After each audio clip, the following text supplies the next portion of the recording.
প্রিয় বন্ধুরা আসসালামু আলাইকুম। আশা করি সকলে ভালো আছেন এবং সুস্থ আছেন। দেখতে পাচ্ছেন সম্পূর্ণ নতুন সার্কুলার নিয়ে আপনাদের সাথে বিস্তারিত আলোচনা করার জন্য হাজির হয়েছি। তো এখানে 3017 জন পদে 3017টি পদে এখানে ভূমি রেকর্ড ও জরিপ অধিদপ্তরে আবারও নতুন করে নতুন সরকারি চাকরির বিজ্ঞপ্তি প্রকাশ করা হয়েছে।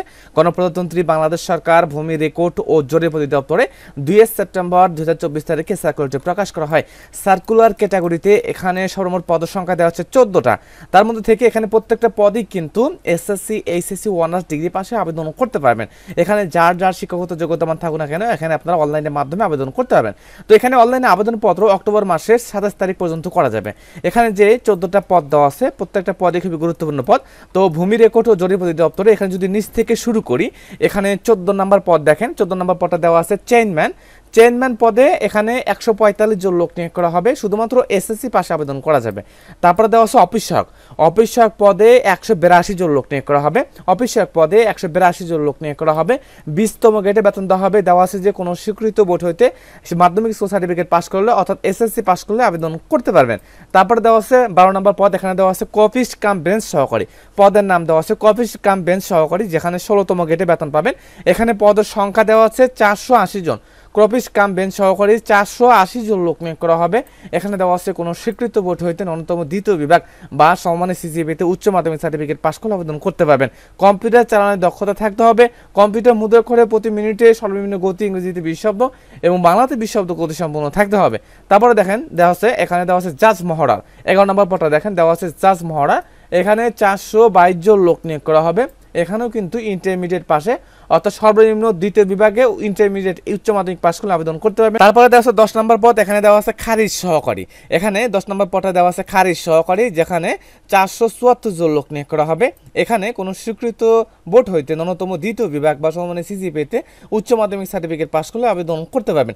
বন্ধুরা আগে বলে রাখি, এটা কিন্তু সংশোধনীয় নিয়োগ বিজ্ঞপ্তি অর্থাৎ এটা কিন্তু গত 2 মাস আগে সার্কুলারটা 2 থেকে 3 মাস আগে সার্কুলারটা প্রকাশ করা হয়েছিল। এখানে কিন্তু সেভাবে লেখা আছে 3017 জন লোক নিয়োগ করা হবে। এখানে বলা হচ্ছে যে এই অধিদপ্তরে 30 ফাল্গুন 1430 বঙ্গাব্দ অর্থাৎ 14 মার্চ 2024 খ্রিস্টাব্দ তারিখে স্মারক নম্বর দেওয়া আছে স্মারকে জারিকৃত নিয়োগ বিজ্ঞপ্তির প্রেক্ষিতে এখানে যে পদগুলো উল্লেখ করা আছে অর্থাৎ যে কয় নম্বর পদগুলো উল্লেখ করা আছে এই কয় নম্বর পদে ইতিপূর্বে যারা আবেদন করছেন তারা কিন্তু আবেদন আর করতে হবে না, অর্থাৎ ওই আবেদনই কিন্তু হয়ে যাবে। তো দেখেন এখানে সর্বমোট 14টা পদ দেওয়া আছে, অনলাইনের মাধ্যমে আবেদন করতে পারবেন। তো এখানে আপনারা আসেন, খারিজ সহকারী পদে 474 জন লোক নিয়োগ করা হবে। খারিজ সহকারী পদে 474 জন লোক নিয়োগ করা হবে। ইন্টারমিডিয়েট উচ্চ মাধ্যমিক পাস করলে আবেদন করতে পারবেন। রেকর্ড কিপারে 291 জন লোক নিয়োগ করা হবে। রেকর্ড কিপারে 291 জন লোক নিয়োগ করা হবে। এখানে উচ্চ মাধ্যমিক পাস করলে আবেদন করতে পারবেন। পেশকার পদে দেখেন 378 জন লোক নিয়োগ করা হবে। এখানেও উচ্চ মাধ্যমিক পাস করলে আবেদন করতে পারবেন। তারপর দেওয়া আছে অফিস সহকারী কাম কম্পিউটার মুদ্রাক্ষরিক। পদের নাম দেওয়া আছে অফিস সহকারী কাম কম্পিউটার মুদ্রাক্ষরিক, 16তম গ্রেড দেওয়া আছে। এখানে 21 জন লোক নিয়োগ করা হবে। উচ্চ মাধ্যমিক পাস করলে আবেদন করতে পারবেন। নাজির কাম ক্যাশিয়ারে 17 জন লোক নিয়োগ করা হবে। উচ্চ মাধ্যমিক পাস করলে আবেদন করতে হবে। ড্রাইভার পোস্টে 12 জন লোক নিয়োগ করা হবে। 8ম শ্রেণী পাস করলে আবেদন করতে হবে। ড্রাইভিং লাইসেন্স থাকতে হবে। কম্পিউটার পদে 8 জন লোক নিয়োগ করা হবে। এখানে শিক্ষাগত যোগ্যতা মান অনুযায়ী আবেদন করতে হবে।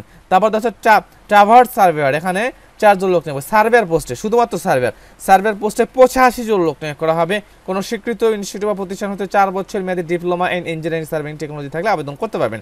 তারপর দেওয়া হচ্ছে সার্টিফিকেট কাম কম্পিউটার অপারেটর, এখানে 5 জন লোক নিয়োগ করা হবে। এখানে বিস্তারিত আবেদন করতে পারবেন। চেইনম্যান থেকে শুরু করে এখানে 100 প্রত্যেকটা পদে কিন্তু 400, 500, 300, 200, 250 এইভাবে কিন্তু লোক নিয়োগ করা হবে। চেইনম্যান দেওয়া আছে 145 জন। অফিস সহায়ক দেওয়া আছে এখানে 182 জন দেওয়া আছে। কপিস কাম ব্রেঞ্চ সহকারী দেওয়া আছে 480 জন। জাজ মহড়া 422 জন লোক নিয়োগ করা হবে। খারিজ সহকারী এখানে 474 জন লোক নিয়োগ করা হবে। রেকর্ড কিপারে 291 জন লোক নিয়োগ করা হবে। পেশকার পদে 378 জন লোক নিয়োগ করা হবে। অফিস সহকারী কাম কম্পিউটার মুদ্রাক্ষরিক 21 জন লোক নিয়োগ করা হবে। তো দেখেন এখানে যে পদগুলো দেখতেছেন প্রত্যেকটা পদে কিন্তু প্রায় গড় এখানে ইন্টারমিডিয়েট পাশে আবেদন করতে পারবেন, অর্থাৎ এইচএসসি পাশে আবেদন করা যাবে, ইন্টারমিডিয়েট পাশে আবেদন করতে পারবেন। তো এখানে যারা আবেদন করছেন ইতিপূর্বে যারা আবেদন করছেন তারা কিন্তু আবেদন করার প্রয়োজন নাই। যারা নতুন আবেদন অর্থাৎ যারা এখন আবেদন করবেন আবেদন করেননি তারা কিন্তু আবেদন করতে পারবেন। এখানে ঠিকানাটা দেওয়া আছে, আমি ভিডিও ডেসক্রিপশন বলে দিয়ে দিব। এখানে 6 অক্টোবর থেকে শুরু হবে এবং 27 অক্টোবর পর্যন্ত অনলাইনের মাধ্যমে আবেদন করতে পারবেন। 6 অক্টোবর থেকে 27 অক্টোবর পর্যন্ত অনলাইনের মাধ্যমে আবেদন করতে পারবেন। আবেদন ফি বাবদ কত টাকা কাটা হবে সেটাও লেখা দেওয়া আছে। এটা আপনাকে আবেদন করার পরে ইউজার আইডি প্রাপ্ত হবেন। এই ইউজার আইডি দিয়ে আপনাকে কিন্তু টেলিটক সিমের মাধ্যমে কিন্তু টাকাটা পেমেন্ট করতে হবে। সরকারি চাকরি হিসেবে সংশোধিত নিয়োগ বিজ্ঞপ্তিতে 3017 জন লোক নিয়োগ করা হবে ভূমি রেকর্ড ও জরিপ অধিদপ্তর। এখানে আপনারা আবেদন করতে পারবেন, যারা যারা আবেদন করেন আবেদন করতে পারবেন। এই পদগুলো কিন্তু খুবই গুরুত্বপূর্ণ এবং অফিসিয়াল পদগুলো, এই পদগুলো কিন্তু অফিসিয়াল পোস্টে আপনারা আবেদন করতে পারবেন। পেশকার, অফিস সহকারী কাম কম্পিউটার, এখানে বেশিরভাগ পদগুলোতে কিন্তু এখানে বেশিরভাগ যোগ্যতাই লাগবে কিন্তু কম্পিউটার অপারেটর। অফিসিয়াল পদ অবশ্যই অফিসিয়াল পোস্টের জন্য কম্পিউটার আপনাকে জানতেই হবে। তো এই পদগুলোতে আবেদন করতে হবে। নিয়োগ সম্পর্কিত কোনো সমস্যা থাকলে আমাকে অবশ্যই কমেন্টের মাধ্যমে জানাবেন।